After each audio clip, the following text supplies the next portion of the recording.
பத்தியா இருக்குன்னா சொல்லுங்க, பழைய சாதம் இருக்குது. ஆனா பில்லுக்கு மேல 2 ரூபாய் கொடுக்கணும். ஏமா இல்லையா? நீங்க யாரு? அவர் யாருன்னு அப்புறம் சொல்றேன்.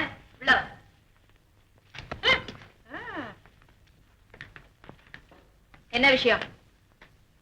நீ போய் மதனை பாத்தியா? ஆமா. அவன் எங்களுக்கு ஏதாவது தகவல் அனுப்பிச்சிருக்கானா? இல்ல. அவனுக்கு தப்பிச்சு வரணுங்கிற ஐடியாவே இல்லையா?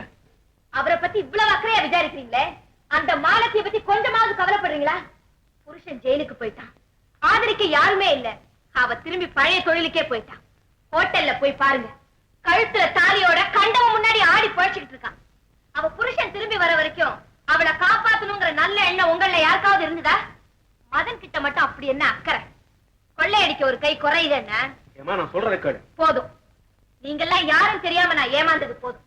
ஆனா உங்க கொலைகார கூட்டத்தில் அவர் மட்டும் தப்பி பிறந்துட்டாரு. நீங்கெல்லாம் உள்ள போய் அவர் வெளியே வரணும்னு நான் சாமியை கும்பிடுறேன். போதும், போ வெளியே. இனிமே இந்த பக்கம் வந்தேன், நானே உன போலீஸ்ல புடிச்சு கொடுத்துருவேன்.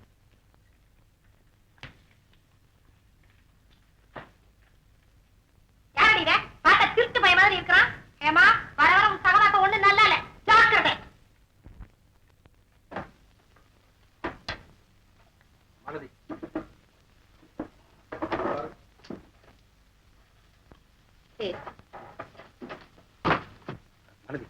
ஜெயில இருந்து பாலு தப்பிச்சு வந்துட்டான். உடனே உன்னை அழைச்சிட்டு. நிஜமாவா? நிஜமா தான். சரி, வாங்க போலாம்.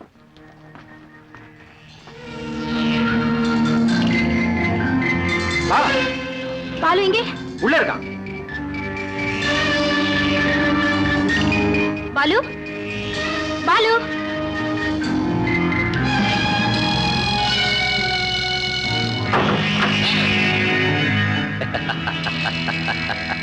கமான்.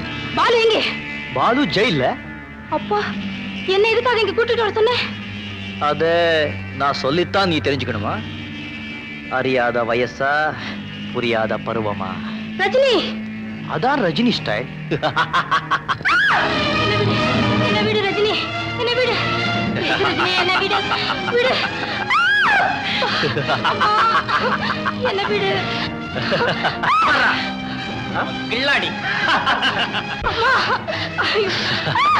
ரஜினி, ப்ளீஸ் ரஜினி, வேண்டாம். என்னடி திமிர்ற? என்னடி ரஜினி, என்கிட்டயே வந்து காட்டுறியா?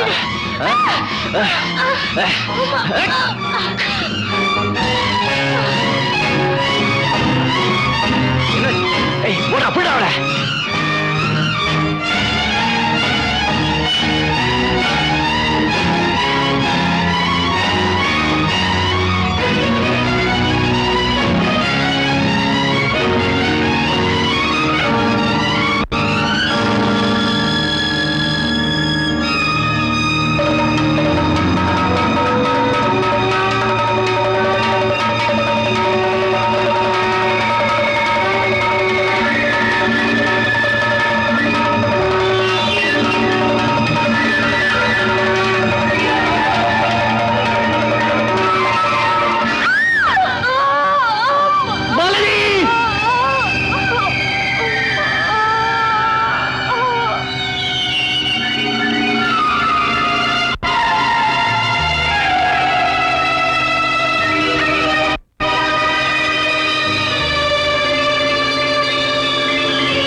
சொன்னீங்களாமே?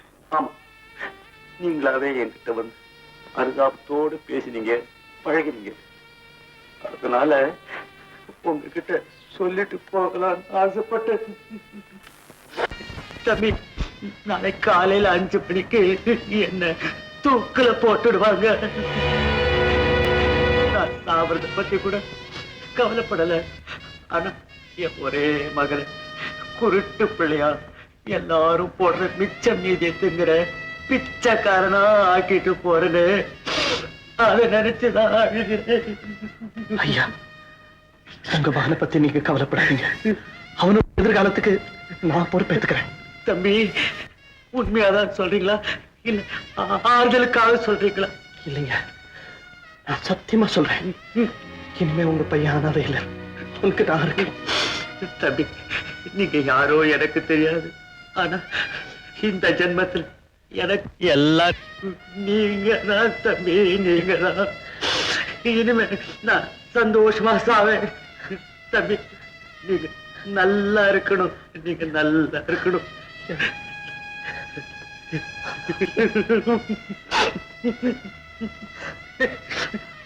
ஐயா, நான் வரேங்க.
أشهد أن لا إله إلا الله وحده لا شريك له وأشهد أن محمدا عبده ورسوله لا إله إلا الله محمد رسول الله. பாபா எங்க இருக்க பாபா? செலீம் வந்திருக்க பாபா. சலீம், நான் எங்க இருக்கேன்ப்பா? பாபா பாபா பாபா சலீம், பாபா பாபா பாபா சலீம், பாபா. சலீம். உன் கோரிக்கையை நான் நிறைவேற்றிட்டேன்ப்பா. சலீம், சலீம், நீ இந்த மாமா கூட போ. அவர் உன்னை முரளிங்கிற ஒரு அங்கிள் விட்டு கூட்டிட்டு போவாரு. நீ அங்கேயே இருக்கணும். என்ன சலீம், ஏன் அழுகிற? பாபா நீ சத்து போயிடுவியா? சரி, அப்படின்னு யார்ப்பா சொன்னாங்க? ஜமல் தாத்தா சொன்னார். சே, விளையாட்டுக்கு சொல்லியிருப்பார்ப்பா, விளையாட்டுக்கு சொல்லியிருப்பார். ஆமாப்பா, உங்க பாபா சீக்கிரமே உங்கள்கிட்ட வந்துருவார். சரி, இப்ப நேரமாயிடுச்சு, நீ புறப்படுப்பா. பாபா போயிட்டு வா சலீம். பாபா பாபா போயிட்டு வரும் பாபா, போயிட்டு வரும் பாபா.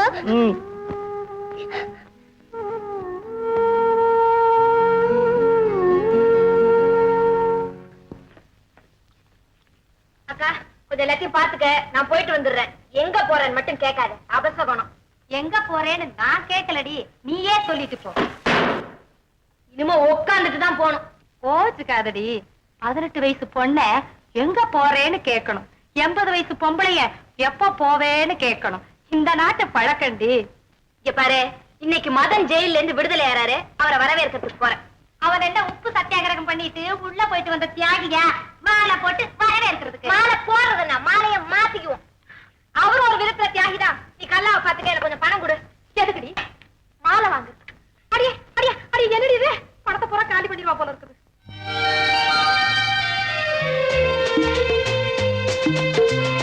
ஐயோ, ஏமா என்ன இதெல்லாம்? முரளி, வசந்தி, உங்களெல்லாம் பார்த்து ரொம்ப நாளாச்சு. எப்படி இருக்கீங்க? நல்லா இருக்கேன். வசந்திக்கு வேலை கிடைச்சிருக்கு. அப்படியா? சலீமுங்க? அதோ டாக்ஸில இருக்கான். சலீம், பாபா பாபா சலீம், என்ன வீட்டுக்கு போக சொல்லிட்டாங்கப்பா. ஐ சலீம், நீ இந்த முரளி மாமா கூட வீட்டுக்கு போ. நான் எஸ்பியை பார்த்துட்டு அப்புறமா வந்து சேர்றேன். என்ன?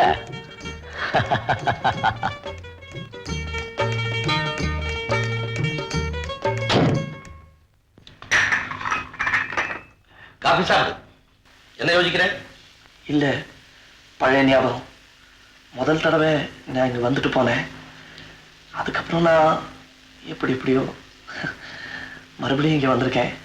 வெளியே போனதும் என் நிலைமை எப்படியோ. நெஞ்ச நிமித்து நடக்கலாம். மதன், அன்னைக்கு உன்னை திருப்பி அனுப்பினதுக்கு இன்னைக்கு நான் பரிகாரம் தேடிட்டேன். நாளையில இருந்து நீ ஒரு பிரைவேட் டிடெக்டிவா பயிற்சி எடுக்க போறேன். சார்? எஸ், நீ ஆசைப்பட்டு உனக்கு கிடைக்காம போன போலீஸ் வாழ்க்கை வேறு உருவத்துல உனக்கு இப்ப கிடைக்க போகுது. தனிப்பட்ட முறையில குற்றவாளிகளை கண்டுபிடிக்கிற பிரைவேட் டிடெக்டிவ் ஏஜென்சின்னு ஒரு ஸ்தாபனம் இருக்கு. அவங்க போலீஸ்க்கு ரொம்ப உதவியா இருக்காங்க. நானும் கேள்விப்பட்டிருக்கேன் சார். Very good. உன்னை போலீஸ் டிபார்ட்மெண்ட்ல சேர்க்கறதுக்கு வழி இல்லை. ஆனா நீ போலீஸ்ல சேர்ந்து என்ன செய்யணும்னு ஆசைப்பட்டியோ அதை ஒரு பிரைவேட் டிடெக்டிவா இருந்து நீ செய்யலாம். உன்னுடைய துப்பறியும் திறமையினாலே அரசாங்கத்தினுடைய விருதுகளையும் பாராட்டுதல்களையும் நீ அடையலாம். நாளைக்கு உனக்கு பயிற்சி ஆரம்பம். இனிமே ஒண்ணு நாங்க துரத்துவது போக நீ குற்றவாளிகளை துரத்துற பெருமை உனக்கு கிடைக்க போகும். Best of luck. Thank you so much sir. இவ்வளவு பெரிய அதிர்ஷ்டம் எனக்கு வாக்கியம்னு நான் நினைச்சு கூட பார்க்கல சார். இந்த அதிர்ஷ்டத்துக்கு நான் என்னைக்கும் விசுவாசமா இருப்பேன் சார். நீங்க என்னை பத்தி பெருமைப்படுற அளவுக்கு நான் நடந்துக்கிறேன். பாருங்க, நான் வரேன் சார். எங்க ஓடுற உங்கள்கிட்ட நிறைய பேசணும். இந்த சந்தோஷமான செய்தியை நான் மேரி கிட்ட சொல்லி ஆகணும். நான் வரேன் சார்.